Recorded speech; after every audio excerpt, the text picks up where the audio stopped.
I've told this story. I can't help but tell it again because I want to make sure you get this. Back in, I don't know, it was the 300s, in the 4th century, there was a monk from Alexandria named Antony.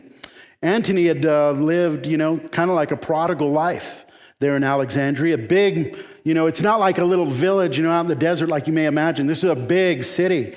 And so with everything that comes along with it. And so his greatest vice was women. And so he frequented, brothels all the time. And so when he became a Christian, he thought that inclination, that sin, that urge would go away, and it didn't. And so he decided, well, I'm packing up and I'm moving out to the desert. Well, there was plenty of desert, and so he moved out there. He was one of the first guys to do this, and he found a cave, and he literally lived there with no contact with people for years on end. And finally, people started following him out there because they were having the same issues.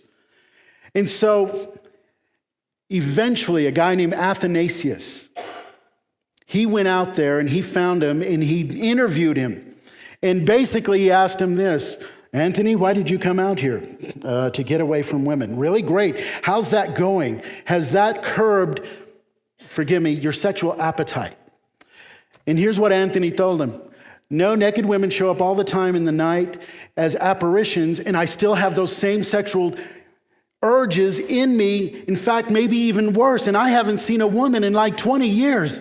And I'm totally freaked out by this. It's ongoing. It's redefined my understanding of sin. It's not conditioned by your environment.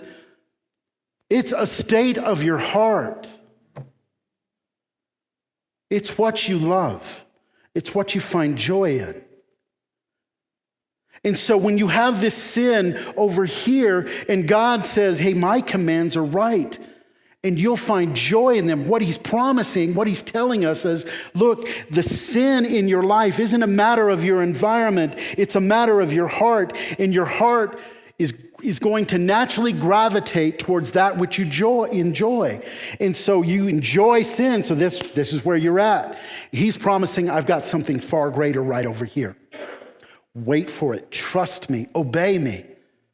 It's going to be way better than anything you're experiencing now. Do you see what I'm getting at?